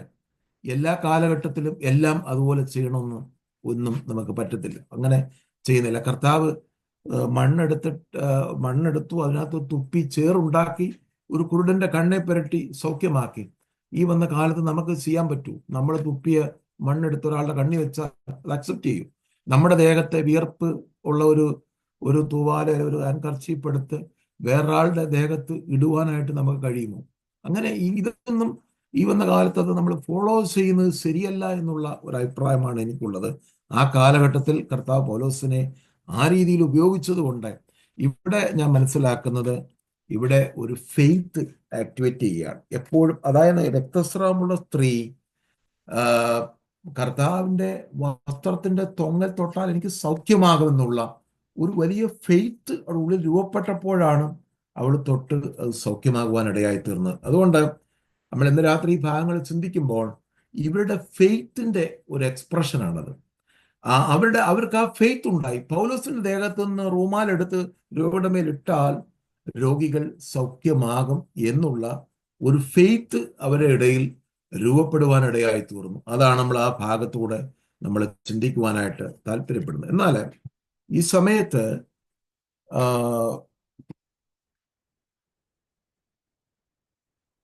ഇവിടെ വേറൊരു സംഭവം ഇവിടെ നടക്കുന്നത്, ഈ പൗലോസ് ഇങ്ങനെ കർത്താവ് യേശുവിന്റെ നാമത്തിൽ ഭൂതങ്ങളെയൊക്കെ പുറത്താക്കുകയും ഒരുപാട് ദുരാത്മാക്കൾ പുറപ്പെടുവിക്കുന്ന കണ്ട സമയത്ത് അവിടെ സ്കേവ എന്ന് പറയുന്ന ഒരു മഹാപുരോഹിതന്റെ 7 മക്കൾ, അവര് ഈ മന്ത്രവാദികളാണ്. അവര് നോക്കിയപ്പം ഒരുപാട് ആൾക്കാർ ഈ ദുരാത്മാക്കൾ പുറപ്പെട്ടു പോകുന്ന യേശുവിന്റെ നാമത്തെ, എന്നാൽ പിന്നെ ഇത് വലിയ ഈസി ആണല്ലോ എന്ന് വിചാരിച്ച അവര് കർത്താവിന്റെ നാമത്തെ, യേശുവിന്റെ നാമത്തെ ദുരുപയോഗം ചെയ്യുവാനിടയായി തീർന്നു. സ്തോത്രം. അവര് എന്താ ചെയ്യുന്ന വെച്ചാൽ അവരും ഇതുപോലെ ഈ ദുരാത്മാക്കളെ 13 വാക്യം, എന്നാൽ ദേശാന്തരി അടക്കപ്പെട്ടെന്ന്. എന്നാൽ ദേശാന്തരികളായി നടക്കുന്ന മന്ത്രവാദികളായ ചില യഹൂദന്മാർ പൗലോസ് പ്രസംഗിക്കുന്ന യേശുവിന്റെ നാമത്തിൽ ഞാൻ നിങ്ങളോട് ആണയിടുന്നു എന്ന് പറഞ്ഞ് യേശുവിന്റെ നാമം ചൊല്ലുവാൻ തുനിഞ്ഞു. ഇങ്ങനെ ചെയ്തവർ മഹാപുരോഹിതനായ സ്കേവ എന്ന ഒരു യഹൂദന്റെ 7 അപ്പൊ ഇവരിതൊന്ന് പ്രാക്ടീസ് ചെയ്ത് നോക്കിയാണ്. ഈ മന്ത്രവാദികളായ ഈ സ്കേവ മഹാപുരോഹിതന്റെ 7 പുത്രന്മാരെന്നാ പിന്നെ ഞങ്ങൾക്ക് എന്തുകൊണ്ട് ചെയ്തുകൂടാ? ഇതാണ്ട പൗലോസ് എന്ന് പറഞ്ഞ ഒരു വ്യക്തി വന്നിട്ട് യേശു നാമം പറഞ്ഞു ദുരാത്മാക്കളെ പുറപ്പെടുവിക്കും, നമുക്ക് എന്തുകൊണ്ട് ചെയ്തുകൂടാ? അപ്പൊ നമുക്ക് യേശുവിന്റെ നാമം അങ്ങനെ ഉപയോഗിക്കാൻ പറ്റുമോ? കർത്താവുമായി ബന്ധമില്ലാത്ത ഒരാൾക്ക് യേശുവിന്റെ നാമം ഉപയോഗിക്കാൻ പറ്റത്തില്ല. താഴെ തെളിയിക്കുകയാണ് ഈ ലൂക്കോസ് ഈ ഭാഗത്തുകൂടെ നമ്മളെ ഓർപ്പിക്കുന്ന ഇതാണ്. അവിടെ ഈ ദുരാത്മാവുള്ള ഒരു വ്യക്തി ഇവരുടെ മേൽ ചാടി വീണിട്ട്, നിങ്ങൾ ആരാ? യേശുവിനെ അറിയാം, പൗലോസിനെ അറിയാം, നിങ്ങളെ അറിയുന്നില്ല എന്ന് പറഞ്ഞ് അവരെ അടിച്ച് മുറിവേൽപ്പിച്ച് കീഴടക്കി ഇവരവിടുന്ന് പമ്പ ഓടിപ്പോവാനിടയായി തീർന്നു. അപ്പൊ നമ്മൾ ആ ഭാഗം മനസ്സിലാക്കേണ്ടത്, യേശുവിന്റെ നാമ അതോറിറ്റി ഉപയോഗിക്കുന്ന കർത്താവ് യേശുവുമായി ബന്ധമുള്ള ഒരു വ്യക്തിക്ക് മാത്രമേ സാധിക്കത്തുള്ളൂ. അല്ലാതെ ഒരു വ്യക്തികൾക്കും ഈ നാമം ഉപയോഗിക്കുവാനുള്ള റൈറ്റ് ഇല്ല. അത് ഉപയോഗിച്ചു കഴിഞ്ഞാൽ അവർക്കത് വളരെ അപകടകരമാണ്. അതാണ് നമ്മൾ മനസ്സിലാക്കേണ്ടത്. അങ്ങനെയാണ് നമ്മൾ ചോദിക്കും, മത്തായിയുടെ സുവിശേഷത്തില് കർത്താവ് പറയുന്നുണ്ടല്ലോ, കർത്താവിൻ്റെ അടുത്ത് ചെന്നിട്ട് അന്ത്യനാളുകളിൽ കർത്താവെ ഞങ്ങൾ ഇതിന്റെ നാമത്തിൽ ഭൂതങ്ങളെ പുറത്താക്കി രോഗികളെ സൗഖ്യമാക്കി എന്നൊക്കെ പറയുമ്പോൾ കർത്താവ് പറഞ്ഞു, ഞാൻ നിങ്ങളെ അറിയുന്നില്ല, അധർമ്മം പ്രവർത്തിക്കുന്നവരെ വിട്ടുപോകും. ഞാൻ അവിടെ മനസ്സിലാക്കുക, നമ്മൾ ഈ ഭാഗവുമായിട്ട് ഒന്ന് കൂട്ടി കണക്ട് ചെയ്യുമ്പോൾ നമ്മൾ മനസ്സിലാക്കേണ്ട ഒരു കാര്യം, കർത്താവിന്റെ നാമത്തിൽ ഒരുപക്ഷെ അവര് യേശുവിനെ സ്വീകരിച്ചിട്ടുണ്ടാകാം, രക്ഷയിലേക്ക് വന്നവരായിരിക്കാം, അതോറിറ്റി കിട്ടിയവരായിരിക്കാം. ഇതൊക്കെ ചെയ്തിട്ട് ഒരു സമയം തുടക്കത്തിൽ ആ അതോറിറ്റിയൊക്കെ ഉപയോഗിച്ചവരായവര്, അങ്ങനെ ആൾക്കാരുണ്ട്. പക്ഷേ കാലാന്തരത്തിൽ അവർ ഈ ലോകത്തിന്റെ മോഹങ്ങൾ അടിപ്പെട്ട് ആധർമ്മം പ്രവർത്തിക്കുന്നവരായി മാറി.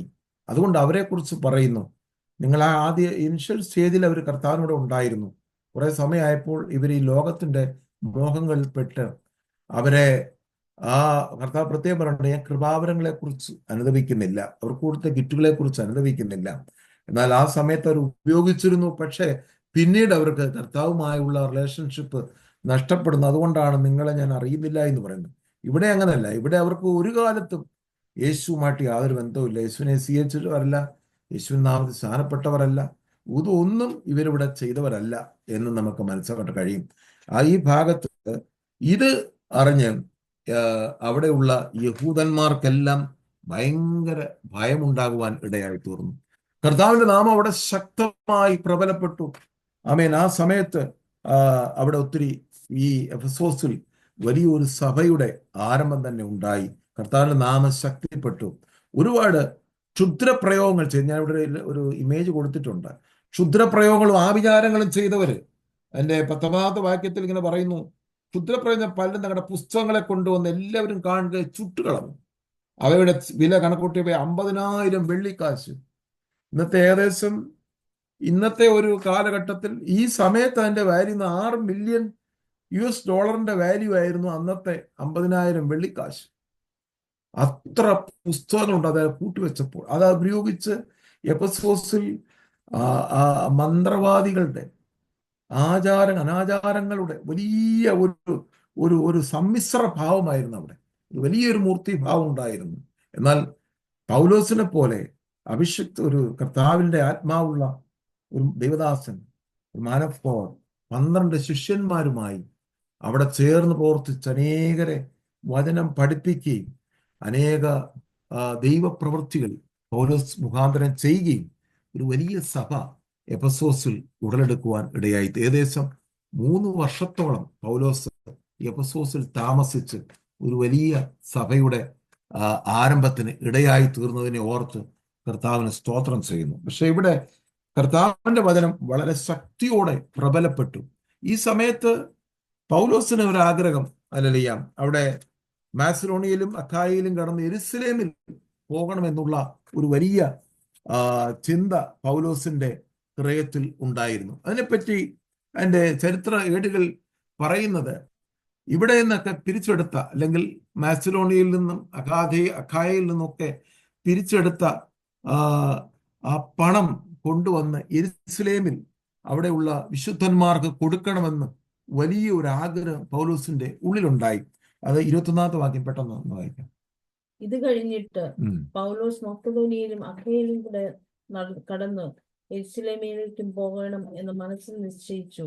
ഞാൻ അവിടെ ചെന്ന ശേഷം റോമയും കാണണം എന്ന് പറഞ്ഞു. അവിടെ യെരുശലേമിൽ പോവുക, മാസിഡോണിയ, കോരിന്ത്യ പ്രദേശങ്ങൾ കടന്ന് അവിടെയുള്ള പണമൊക്കെ അവിടെ പറയുന്നില്ലെങ്കിലും ഇതിന്റെ ചരിത്രം അങ്ങനെയാണ് പറയുന്നത്. അത് നമ്മൾ മനസ്സിലാക്കുന്നത് റോമാലേഖനം 15-ാം അധ്യായം 25-26 വാക്യങ്ങളും 1 കോരിന്ത്യർ 16-ന്റെ 3 മുതൽ 5 വരെയുള്ള വാക്യങ്ങളും വായിക്കുമ്പോഴാണ് നമുക്ക് ആ ഭാഗങ്ങൾ മനസ്സിലാക്കുന്നത്. റോമർ 15-ന്റെ 25-26, 25-26 റോമാലേഖനം 15-ാം അധ്യായം. ഇപ്പോഴും ഞാൻ വിശുദ്ധന്മാർക്ക് ശുശ്രൂഷ ചെയ്യുവാൻ യെരുശലേമിലേക്ക് യാത്രയാകുന്നു. യെരുശലേമിലെ വിശുദ്ധന്മാരിൽ ദരിദ്രരായവർക്ക് ഏതാനും ധർമ്മോപകാരം ചെയ്യുവാൻ മക്കെദോനിയയിലും അഖായയിലും ഉള്ളവർക്ക് ഇഷ്ടം തോന്നി. അപ്പൊ ഇവിടെ അപ്പോസ്തല പ്രവൃത്തിയിൽ ലൂക്കോസ് എഴുതിയിട്ടില്ലെങ്കിലും അപ്പോസ്തലനായ പൗലോസ് റോമർക്ക് എഴുതുമ്പോൾ ഈ ഭാഗങ്ങൾ അവിടെ ശക്തമായി വിശദീകരിക്കുകയാണ്. മാസിഡോണിയയിലും അഖായയിലേക്കും എന്തുകൊണ്ടാണ് ഇതിനെ പിന്നീട് ഞാൻ അതിന്റെ ഒരു ചരിത്രം പരിശോധിച്ചപ്പോൾ എനിക്ക് മനസ്സിലാക്കുവാൻ കഴിഞ്ഞത്, ഈ യെരുശലേമിലുള്ള യഹൂദന്മാർ, ഈ പാരമ്പര്യ യഹൂദന്മാർക്ക് ഈ പുറജാതിക്കാരോട് കുറച്ച് ഉള്ളുകൊണ്ട് അത്ര ഇഷ്ടമല്ലായിരുന്നു. അപ്പം അവരുടെ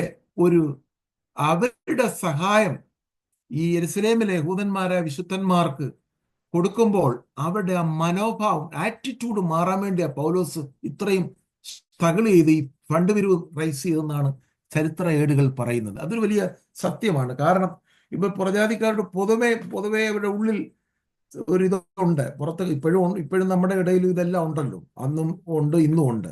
അപ്പോൾ ഈ ഒരു കാര്യങ്ങൾ പൗലോസിന് ഇതൊക്കെ ഒന്ന് മാറ്റിയെടുക്കാൻ വേണ്ടി ഇവരുടെ കയ്യിൽ നിന്ന്, ഈ വിജാതീയരായ ആൾക്കാരുടെ കയ്യിൽ നിന്ന് ധനം ശേഖരിച്ച് ഇവരെ ഈ യെരുശലേമിൽ കൊടുത്തു കഴിഞ്ഞാൽ അവർക്ക് ഇവരോടൊരു സ്നേഹം വർദ്ധിക്കുവാനിടയായി. ഇതാണ് പൗലോസിന്റെ സ്ട്രാറ്റജി. അത് വളരെ ഇതാണ്. ഒരു ഭാഗം കൂടെ 1 കോരിന്ത്യർ 16-ന്റെ 3 മുതൽ 5 വരെയുള്ള വാക്യങ്ങളോടൊന്ന് വായിച്ചിട്ട് പെട്ടെന്ന് നമുക്ക് അടുത്ത ഭാഗത്തിലേക്ക് കടക്കാം.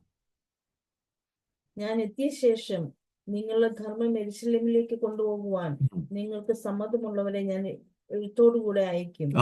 ഞാനും പോകുവാൻ തക്കവണ്ണം അത് യോഗ്യമായിരുന്നാൽ അവർക്ക് എന്നോടുകൂടെ പോരാം. ഞാൻ മക്കെദോനിയയിൽ കൂടി കടന്ന ശേഷം നിങ്ങളുടെ അടുക്കൽ വരും. മക്കെദോനിയയിൽ കൂടിയാകുന്നു ഞാൻ വരുന്നത്. അപ്പൊ ഇത് പൗലോസ് ഇവിടെ നിശ്ചയിച്ചു. ഇവരെ പോകാൻ ഒരു തീരുമാനമെടുക്കുമ്പോൾ ഇവിടെ വലിയൊരു പ്രശ്നം ഉണ്ടാകുകയാണ്. പൗലോസിന് ആ യാത്ര അവിടെ മുടങ്ങിയാണ്. അവിടെ നിന്ന് പോകാനായിട്ട് കഴിഞ്ഞില്ല. 19-ാം അധ്യായത്തെ അവസാനിക്കുമ്പോൾ പൗലോസ് 20-ാം അധ്യായം തുടങ്ങുമ്പോഴാണ് പൗലോസ് യാത്ര ചെയ്യുന്നതായിട്ട് കാണിക്കുന്നത്. ഇവിടെ നമുക്ക് പൗലോസിന്റെ യാത്ര മുടങ്ങിയത് വലിയ സംഭവം ഉണ്ടാകുകയാണ്. പൗലോസ് അവിടെ തൻ്റെ കൂടെ ശുശ്രൂഷ ചെയ്തിരുന്ന, അല്ലെങ്കിൽ എപ്പോഴും തനിക്ക് ബൈസ്റ്റാൻഡറായിട്ട് കൂടെ ഉണ്ടായിരുന്ന തീമോത്യോസിനെയും എരസ്തോസിനെയും മാസിഡോണിയയിലേക്ക് അയച്ചിട്ട് കുറെ കാലം കൂടെ എഫെസോസിൽ താമസിക്കാനിടയായി. അതിന്റെ കാരണം ഇവിടെ ഒരു വലിയ പ്രശ്നം ഉണ്ടായതായിട്ട് നമുക്ക് കാണാൻ കഴിയും. അതായത് ഇവിടെ ദെമത്രിയോസ് എന്ന് പറയുന്ന ഒരു സിൽവർ സ്മിത്ത് ഒരു വലിയ പ്രശ്നം ഇവിടെ ക്രിയേറ്റ് ചെയ്യുന്നതായിട്ടാണ് ഈ ഭാഗമാണ് ഇന്ന് രാത്രി പറഞ്ഞ് അവസാനിപ്പിക്കുവാൻ കർത്താവില് ശരണം പ്രാപിക്കുന്നു. ദെമത്രിയോസ് എന്ന് പറയുന്ന ഒരു ഈ ഒരു തട്ടാൻ, അതായത് ഈ വെള്ളി കൊണ്ട് ക്ഷേത്ര രൂപങ്ങളെയൊക്കെ ഉണ്ടാക്കുന്ന, അല്ലെങ്കിൽ അർത്തമീസ് ദേവിയുടെ ക്ഷേത്ര രൂപങ്ങൾ ഉണ്ടാക്കുന്ന ഈ മനുഷ്യനെ ആണ് ഇവിടെ ഒരു വലിയ പ്രോബ്ലം സൃഷ്ടിക്കുവാനിടയായി തീർന്നു. ഇവിടെ നമ്മൾ എഫെസോസില് മെയിനായിട്ടൊരു ക്ഷേത്രം ഉള്ളത് അർത്തമീസ് ദേവിയുടെ ക്ഷേത്രമാണ്. ഈ ക്ഷേത്രത്തിന്റെ ഒരു പ്രത്യേകത എന്ന് പറയുന്നത്, ഇതിന് ഏകദേശം ഞാനിവിടെ അതിൻ്റെ ഇന്നതില്ല, ആ ക്ഷേത്രമൊക്കെ പൊളിഞ്ഞു പോയി. അത് അതിൻ്റെ അവശിഷ്ടങ്ങൾ 1969 കണ്ടെടുത്തതായിട്ട് പറയുന്നു. ഇത് അവിടെ തുർക്കിയിൽ ഉണ്ടാക്കി വെച്ചിരിക്കുന്ന അതിൻ്റെ ഒരു മോഡലാണ്. ഏതാണ്ട് 127 തൂണുണ്ട്. ഇതിൻ്റെ നീളം എന്ന് പറയുന്നത് 130 മീറ്റർ നീളവും 60 മീറ്റർ വീതിയും 18 മീറ്റർ പൊക്കമുള്ള ഒരു ക്ഷേത്രമാണ്. 127 തൂണുകളുണ്ട് ഇതിന്. ഒരു വലിയ ക്ഷേത്രമാണ്. അർത്തമീസ് ദേവി അല്ലെങ്കിൽ ഡയാന ദേവിയുടെ ക്ഷേത്രമെന്നാണ് ഇതറിയപ്പെടുന്നത്. ആസ്യ മുഴുവനും ഈ ഒരു സ്ത്രീയുടെ മഹാത്മ്യത്തെ വർണ്ണിക്കുകയും അതിനെ മഹത്വപ്പെടുത്തുകയും അന്ധമായി വിശ്വസിക്കുകയും ആചരിക്കുകയും ചെയ്യുന്ന ഒരു പ്രദേശമാണിത്. ഇവിടെ ഈ ദെമത്രിയോസ് എന്ന് പറയുന്ന തട്ടാൻ, അദ്ദേഹവും കൂടെയുള്ള ആൾക്കാരും ചേരുന്നത് ഈ അർത്തമീസ് ദേവിയുടെ ചെറിയ രൂപങ്ങൾ ഉണ്ടാക്കിയിട്ട് വിൽക്കുക, വെള്ളി കൊണ്ട്. ഇതാണ് ഇവരുടെ മെയിൻ തൊഴിലെന്ന് പറയുന്നത്. അപ്പോൾ ഇവിടെ ഈ പൗലോസ് ഒന്ന് സുവിശേഷം പറഞ്ഞപ്പോൾ ദേവന്മാരൊന്നും ഇങ്ങനെ ക്ഷേത്രങ്ങൾ വസിക്കുന്നില്ല, മനുഷ്യന്റെ കൈകൾ ഉണ്ടാക്കപ്പെടുന്നതല്ല ദൈവം ജീവനുള്ളതാണെന്നും ഒക്കെ ശക്തമായ ഒരു സുവിശേഷം പറഞ്ഞപ്പോൾ ഈ അർത്തമീസ് ദേവിയൊക്കെ ആചരിക്കുകയും പൂജിക്കുകയും ചെയ്ത ആൾക്കാരെല്ലാം കൂടെ ക്രിസ്ത്യാനികളായി മാറിയപ്പോൾ ഇവരുടെ തൊഴില്, ഇവരുടെ ഉപജീവന മാർഗത്തിന് വലിയൊരു ഇടിവ് വരുവാൻ ഇടയായി തീർന്നു. അതാണ് 19 അധ്യായത്തിൽ നമ്മൾ ഈ ഭാഗങ്ങളൊക്കെ നമ്മൾ വായിക്കുമ്പോൾ മനസ്സിലാക്കുന്നത്. ഇതിനകത്ത് അന്ധമായി വിശ്വസിച്ചിരുന്ന ആൾക്കാർ. അപ്പൊ ഇവർക്ക് ഈ ദെമത്രിയോസും കൂടെയുള്ളവർക്കും അവരുടെ തൊഴിൽ നഷ്ടപ്പെടുന്ന, ഉപജീവനം വഴി അടയപ്പെടുമെന്ന് കണ്ടപ്പോൾ അവരെന്ത് ചെയ്തു? ഇവരെ ആൾക്കാരെ എല്ലാം കൂടെ ഇളക്കിക്കൊണ്ട് ഒരു വലിയ ഒരു കലഹമുണ്ടാക്കി അവിടെ മൊത്തം നിറയ്ക്കുവാൻ ഇടയായി തീർന്നു. അതിന്റെ 29ാമത്തെ വാക്യം ഒന്ന് വായിച്ച. പട്ടണം മുഴുവനും കലഹം കൊണ്ട് നിറഞ്ഞു. അവർ പൗലോസിന്റെ കൂട്ടുയാത്രക്കാരായ ഗായോസ്, അരിസ്തർഹോസ് എന്ന മക്കദോന്യരെ പിടിച്ചുകൊണ്ട് രംഗസ്ഥലത്തേക്ക് ഒരുമനപ്പെട്ട് പാഞ്ഞു ചെന്നു.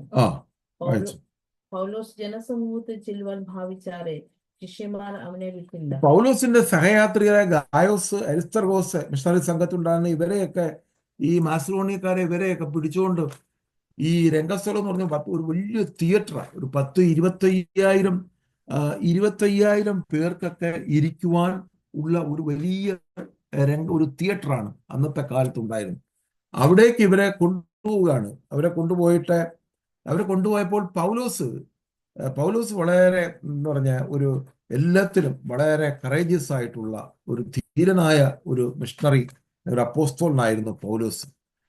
ഒരിക്കലും ഭയപ്പെടുന്നില്ല. പൗലോസ് ഇതൊക്കെ കേട്ടപ്പോൾ അവരെ രക്ഷിക്കണം, അല്ലെങ്കിൽ അവരുടെ കൂടെ അദ്ദേഹം ഇറങ്ങിച്ചെല്ലുവാനായിട്ട് തുടങ്ങി.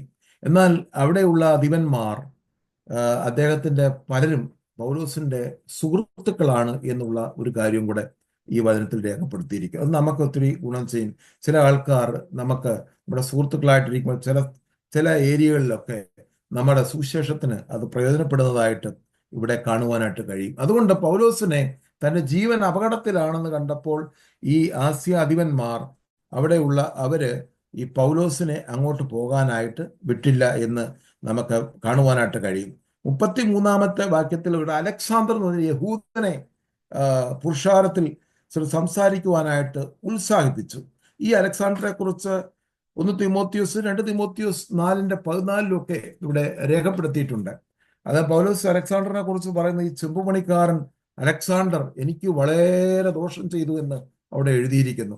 ഇത് പൗലോസിനെ ഒത്തിരി ഇദ്ദേഹത്തിനെ കൊണ്ട് പൗലോസിനെതിരായിട്ട് സംസാരിക്കുവാനായിട്ട് ഒക്കെ ശ്രമം നടന്നെങ്കിലും ഈ ജനമെല്ലാം അർത്തമീസ് ദേവിയുടെ മഹാത്മ്യത്തെ വർണ്ണിച്ച് ഉറക്കെ വിളിച്ച് ഇങ്ങനെ പോയതുകൊണ്ട് ഇതൊന്നും ആരും കേൾക്കുവാനായിട്ട് തയ്യാറായില്ല. ഏകദേശം 2 മണിക്കൂറോളം ഈ ദേവിയെ പുകഴ്ത്തിക്കൊണ്ടിരുന്നു. ഇവിടെ ഒരു കാര്യം നമ്മൾ മനസ്സിലാക്കുന്നത്, യേശുവിന്റെ നാമത്തെ ഉയർത്തുമ്പോഴാണ് പ്രശ്നം. യേശുവിനെ മഹത്വപ്പെടുത്തുമ്പോഴാണ് പ്രശ്നം. ബാക്കി ഈ ലോകത്തിലെ ഒരു വസ്തുക്കളെ പുകഴ്ത്തിയാലും ആർക്കും ഒരു പ്രശ്നമില്ല. ഇവിടെയുള്ള ഏത് സാഹചര്യങ്ങളെയും, രാഷ്ട്രീയ പാർട്ടികളായിക്കോട്ടെ, സെലിബ്രിറ്റികളായിക്കോട്ടെ, പലതരത്തിലുള്ളതായിട്ടെ, അവരെയൊക്കെ മഹത്വപ്പെടുത്തിയാൽ ഇവിടെ ആർക്കും ഒരു പ്രശ്നവുമില്ല. അല്ല, യേശുവിന്റെ നാമത്തെ ഉയർത്തുന്ന, യേശുവിനെ മഹത്വപ്പെടുത്തുന്ന ആരെയും ഇന്നും പ്രതികൂലങ്ങളിലും പ്രയാസങ്ങളിൽ കൂടെ കടന്നു പോകുന്നതെന്ന് നമുക്ക് മനസ്സിലാക്കാനായിട്ട് കഴിയും. ഇവിടെ അവിടുത്തെ സിറ്റി ക്ലർക്ക്, ഇവിടെയൊക്കെ ദൈവത്തിന് പർപ്പസ് ഉണ്ട്. നമ്മൾ ഏത് പ്രതികൂല സാഹചര്യത്തിലൊക്കെ പോയാലും ദൈവം നമ്മുടെ മിനിസ്ട്രി തികയുന്നവരെ നമ്മളെ സൂക്ഷിക്കുമെന്നുള്ളത് നമുക്ക് വളരെ അതൊരു വലിയ സത്യമായ കാര്യമാണ്. ഞാൻ ഇന്ന് ഇതിനു മുമ്പ് ഞാൻ പറഞ്ഞിട്ടുള്ളതുപോലെ യോഹന്നാൻ സുവിശേഷം 17-ാം അധ്യായം വായിക്കണ്ട, അതിനകത്ത് ഒരു കർത്താവിൻ്റെ ഒരു പ്രാർത്ഥനയുണ്ട്. കർത്താവ് പറയുന്നുണ്ട്, ഇവരെ ദുഷ്ടന്റെ കയ്യിൽ അല്ലെ ഈ ലോകത്തിൽ എടുക്കണമെന്നല്ല, ദുഷ്ടന്മാരുടെ കയ്യിൽ അകപ്പെടാതെ വണ്ണം കാത്തുകൊള്ളണമെന്നുള്ള മഹാപുരോഹിത പ്രാർത്ഥനയുടെ ഒരു വലിയ പ്രൊട്ടക്ഷൻ പ്രിയമുള്ളവരെ ആ കാലഘട്ടത്തിൽ പൗലോസിന് മേലും ഉണ്ടായിരുന്നു, നമ്മുടെ മേലും ഉണ്ട് എന്നുള്ളത് ഒരു സത്യമാണ്. പൗലോസിനെ പിച്ചി ചീന്തുവാൻ, അവരെ തകർത്ത് കളയുവാൻ അല്ലെങ്കിൽ അവിടുത്തെ അധികാരികളെ ദൈവം അനുവദിക്കുന്നില്ല. അവരെല്ലാം പൗലോസിന്റെ കൂടെ നിന്നു. ഒരുപക്ഷെ ഒരു വലിയ പ്രശ്നം ഉണ്ടായാൽ എഫെസോസിലെ അവിടുത്തെ ഗവർണർക്ക് ഒരുപക്ഷെ ഈ സിറ്റി മേയറുടെ പദവി തന്നെ നഷ്ടപ്പെടാൻ സാധ്യതയുണ്ട്. അദ്ദേഹം ഇത് വളരെ കോംപ്രമൈസ് ചെയ്ത് ശാന്തമാക്കി ഇതിനെ അവസാനിപ്പിക്കുവാനുള്ള എല്ലാ തന്ത്രങ്ങളും പയറ്റി അദ്ദേഹം വളരെ ഡിപ്ലോമാറ്റിക് ആയിട്ടാണ് ഈ രംഗത്തെ നേരിടുന്നത്. അത് ദൈവം, ഞാൻ മനസ്സിലാക്കുന്ന ഈ സിറ്റി ക്ലർക്കിന് ദൈവം ഒരു ബുദ്ധി കൊടുത്തു. അദ്ദേഹം പറയുന്നു, ഈ പൗലോസ്, ഈ മനുഷ്യൻ നിങ്ങളുടെ ദേവി എതിർക്കാനോ അങ്ങനെ ഒരു ആളെ അല്ല. ഇവിടുത്തെ ഈ ദേവി വലിയതാണ്, സംഭവമാണെന്നൊക്കെ എല്ലാവർക്കും അറിയാമല്ലോ. അവിടെ അതിന്റെ 35-ാമത്തെ വാക്യം പെട്ടെന്ന് വായിച്ചു നമുക്ക് അവസാനം. പിന്നെ പട്ടണമേലവൻ പുരുഷാരത്തെ അമർത്തി പറഞ്ഞത്, എഫേസ്യ പുരുഷന്മാരെ, എഫെസോസ് പട്ടണം അർത്തമീസ് മഹാദേവിക്കും ജോവിയിൽ വീണ ബിംബത്തിനും ക്ഷേത്രപാലക എന്ന് അറിയാത്ത മനുഷ്യൻ. അപ്പൊ അവിടെ ജനത്തെ അടക്കാനുള്ള ഒരു തന്ത്രം ദൈവം അദ്ദേഹത്തിന്, ആ പട്ടണ സിറ്റി ക്ലർക്കിന് അല്ലെങ്കിൽ ആ പട്ടണത്തിലെ ഗുമസ്തന് ഒരു ബുദ്ധി, ഒരു ജ്ഞാനം ദൈവം കൊടുത്തു. ഈ ഒരൊറ്റ വാക്ക്, ഇത്രയും ഭയങ്കരമായ ആയിരക്കണക്കിന് ആൾക്കാർ വലിയ ബഹളമൊക്കെ വെച്ച് നിൽക്കുമ്പോൾ ഇങ്ങനെയുള്ള പറയുവാനുള്ള ഒരു ജ്ഞാനം ഈ പട്ടണ മേധാവിക്ക് കൊടുത്തു എന്നുള്ളത് നമുക്ക് മനസ്സിലാക്കുവാനായിട്ട് കഴിയും. അവിടെ പറയുന്നു, അടുത്ത 36, ഇത് എതിർമൊഴി ഇല്ലാത്തതാകിയാൽ നിങ്ങൾ തിരുക്കമായി ഒന്നും ചെയ്യാതെ അടങ്ങി പാർക്കേണ്ടതാകുന്നു. നിങ്ങൾ അത് അവിടെ ഒരു കോംപ്രമൈസിന്റെ ശബ്ദമാണ് ഈ പട്ടണ മേധാവി ചെയ്യുന്നത്. അടുത്ത ഭാഗം, ഈ പുരുഷന്മാരെ നിങ്ങൾ കൂട്ടിക്കൊണ്ടുവന്നുവല്ലോ, അവർ ക്ഷേത്രം കവർച്ച ചെയ്യുന്നവരല്ല, നമ്മുടെ ദേവിയെ ദുഷിക്കുന്നവരുമല്ല. അപ്പൊ ഇദ്ദേഹമാണത് എക്സ്പ്ലെയിൻ കൊടുക്കുന്നത്. ഒരു പൗലോസിനോ ഗായോസിനോ അരിസ്തർഹോസിനോ ഒന്നും വിവരിക്കേണ്ടി വരുന്നില്ല. അവരെയൊക്കെ ദൈവം കവർ ചെയ്ത് അവിടെ നിർത്തിക്കൊണ്ട് അവരുടെ ഒരു നാവായി ഈ പട്ടണ മേധാവിയെ ദൈവം എടുത്ത് ഉപയോഗിക്കുന്ന ഒരു കാഴ്ചയാണ് കാണുന്നത്. അവർക്ക് ആ ഒരു പ്രൊട്ടക്ഷൻ കൊടുക്കുക. ഇവര് ക്ഷേത്രം കവർ ചെയ്യാനോ അല്ലെങ്കിൽ ദൈവയെ ദുഷിക്കാൻ വന്നവരൊന്നും അല്ല. നിങ്ങൾക്ക് ഈ ദെമത്രിയോസ് എന്ന് പറയുന്ന ഒരു തട്ടാൻ അവന്റെ ഉപജീവനമാർഗം എന്തോ പ്രസംഗം നേരിട്ടതിന് നിങ്ങൾ എന്തിനാ ബഹളം വെക്കുന്നു? നിങ്ങളതെല്ലാം കൂടെ, അതൊക്കെ നമുക്ക് നാളെ അതിനൊരു സമയമുണ്ടല്ലോ, അതിന് വേറെ വ്യവഹാരം നടത്താനായിട്ട്, അത് അഡ്വക്കേറ്റ് ചെയ്യാനായിട്ടുള്ള സമയമുണ്ട്. ആ സമയത്ത് നമുക്ക് ഈ വാദം കേൾക്കാമെന്ന് പറഞ്ഞ് ഇവരെ എല്ലാം ആ സഭയെ മൊത്തത്തിൽ ഈ പട്ടണ മേധാവി പിരിച്ചുവിട്ടു എന്ന് നമുക്ക് കാണുവാനായിട്ട്. അങ്ങനെ അവരുടെ ജീവനെ കർത്താവ് രക്ഷിച്ചു. പ്രിയമുള്ളവരെ, നാം ഇവിടെ ഈ ഭാഗം ഞാനിവിടെ അവസാനിപ്പിക്കുകയാണ്. സ്തോത്രം. പൗലോസ് നിൽക്കുന്നത് അല്ലെങ്കിൽ എഫെസോസിലാണ്. ഇനി എഫെസോസിൽ നിന്ന് തുടർച്ചയായിട്ട് നമ്മൾ അടുത്ത ആഴ്ചകൾ ചിന്തിക്കുന്നത് മാസിഡോണിയ, അഖായ ദേശത്ത്, പിന്നെ തുടർന്ന് സിറിയ വഴി അല്ലെങ്കിൽ കപ്പൽ, ഫിലിപ്പിയ, ത്രോവ തുടങ്ങിയ സ്ഥലങ്ങളിൽ കൂടെയുള്ള യാത്രകൾ ചെയ്ത് മിഷണറി യാത്ര അവസാനിപ്പിക്കാൻ അടുത്ത ആഴ്ച ചിന്തിപ്പാനായിട്ട് കർത്താവിൽ ശരണം പ്രാപിക്കുന്നു. പ്രിയമുള്ളവരെ, ഇന്ന് നമ്മൾ ചിന്തിച്ച ഭാഗങ്ങളൊക്കെ നമ്മുടെ ഈ ഭാഗങ്ങൾ വായിക്കുമ്പോൾ നമ്മുടെ ഹൃദയത്തിൽ ഉണ്ടാകട്ടെ. അപ്പോസ്തലനായ പൗലോസിനെ ദൈവം ശക്തമായിട്ട് ഉപയോഗിച്ചു. പൗലോസിന്റെ മിനിസ്ട്രി അവസാനിക്കാത്തത് കൊണ്ട് ദൈവം പൗലോസിനെ പോയ സ്ഥലങ്ങളെല്ലാം പ്രൊട്ടക്ട് ചെയ്യുവാനിടയായി തീർന്നു. കർത്താവിന്റെ നാമത്തിന് വേണ്ടി, സത്യസുവിശേഷത്തിന് വേണ്ടി നിൽക്കുന്നവരെ കർത്താവ് തന്റെ മിനിസ്ട്രി കാലഘട്ടം തികയുന്നവരെ കർത്താവ് സൂക്ഷിക്കുമെന്നുള്ളത് വളരെ വ്യക്തമായ ഒരു കാര്യമാണ്. അതുകൊണ്ടാണ് 2 കൊരിന്ത്യർ പൗലോസ് എഴുതുമ്പോൾ അവിടെ ഇപ്രകാരം എഴുതുന്നു: ആസ്യയിൽ ഞങ്ങൾക്കുണ്ടായ കഷ്ടം നിങ്ങൾ അറിയാതിരിക്കരുത് ഒരിക്കലും. വളരെ കഷ്ടങ്ങളും വളരെ പ്രതികൂലങ്ങളും മരണത്തിന്റെ താഴ്വരയിൽ കൂടെ നടന്നുപോയി. കർത്താവ് പറഞ്ഞു, ലോകത്തിൽ കഷ്ടമുണ്ട്, എങ്കിലും നിങ്ങൾ ധൈര്യപ്പെടുവിൻ, ഞാൻ ലോകത്തെ ജയിച്ചിരിക്കുന്നു. ഒരിക്കലും കർത്താവ് പറഞ്ഞ് എല്ലാം ഈസി ആണെന്നല്ല പറഞ്ഞത്. ഞാൻ നിങ്ങളോട് കൂടെ ഉണ്ട്, അതുകൊണ്ട് എല്ലാം ഈസി ആണെന്നല്ല. പക്ഷേ അതിനെ ജയിക്കുവാനുള്ള പ്രത്യേക കൃപാവരങ്ങൾ നിങ്ങളുടെ മേൽ ഞാൻ തരും. പ്രത്യേക അഭിഷേകം ഞാൻ നിങ്ങളുടെ മേൽ തരും. പ്രത്യേക അതിനെ ഓവർകം ചെയ്യാനുള്ള ദൈവകൃപ ഞാൻ നിങ്ങളുടെ മേൽ പകരുവാൻ ഇടയായിത്തീരും. അതാണ് കർത്താവ് നമുക്ക് യോഹന്നാൻ സുവിശേഷത്തിൽ പ്രോമിസ് ചെയ്തിരിക്കുന്നത്. ലോകത്തിൽ കഷ്ടമുണ്ട്, എങ്കിലും ധൈര്യപ്പെടുവിൻ, ഞാൻ ലോകത്തെ ജയിച്ചിരിക്കുന്നു. I have overcome this world. ഈ ലോകത്തെ ജയിച്ച കർത്താവായ യേശു ക്രിസ്തു നമ്മോട് കൂടെ ഉണ്ടെങ്കിൽ കർത്താവിന്റെ പദ്ധതികൾ നമ്മളുടെ ദൈവം ചെയ്യുവാൻ ആഗ്രഹിക്കുന്നു. അതിനായിട്ട് നമ്മൾ ഡെഡിക്കേറ്റഡ് ആണോ? നമുക്കൊരു സമർപ്പണം ഉണ്ടെങ്കിൽ നമ്മളെ ദൈവം എവിടെ ഉപയോഗിക്കും? നമ്മുടെ കഴിവുകളോ മിടുക്കുകളോ ഒന്നും കർത്താവിന് വിഷയമല്ല. നമ്മുടെ അറിവുകൾ, നമ്മുടെ കഴിവുകൾ കർത്താവിന്റെ സന്നിധിയിലേക്ക് സമർപ്പിക്കുമ്പോൾ ദൈവം രാജാക്കന്മാരുടെയിലും പ്രഭുക്കന്മാരുടെയിലും കൊണ്ടു നിർത്തി സംസാരിക്കുന്ന ദൈവമാണ്. അവൻ കൊപ്പയിൽ അഗതികളെ ഉയർത്തി അവൻ പ്രഭുക്കന്മാരുടെ ഇടയിൽ ഇരുത്തി സംസാരിപ്പിക്കുന്ന ഒരു ദൈവമാണ് നമ്മുടെ ദൈവം. ഇന്ന് രാത്രി ദൈവകരങ്ങളിലേക്ക് നമ്മെ തന്നെ ഒരു പ്രാവശ്യം കൂടെ സമർപ്പിക്കുവാൻ ഈ മിശ്ര യാത്രയിൽ ഇന്ന് നമ്മൾ നിർത്തുന്നത് എഫെസോസിൽ വരെയാണ്. തുടർന്ന് അടുത്ത ആഴ്ച നമുക്ക് എഫെസോസിൽ നിന്ന് തുടർന്നുള്ള ഭാഗങ്ങളിലേക്ക് നമുക്ക് ഒരുമിച്ച് പൗലോസിനോടൊപ്പം യാത്ര ചെയ്യുവാൻ ദൈവം നമ്മളെ സഹായിക്കട്ടെ എന്ന് ആത്മാർത്ഥമായിട്ട് പ്രാർത്ഥിച്ചുകൊണ്ട് ഞാൻ എൻ്റെ വാക്കുകൾക്ക് വിരാമം കുറിക്കുന്നു. ദൈവം നമ്മെ അനുഗ്രഹിക്കട്ടെ. God bless you all.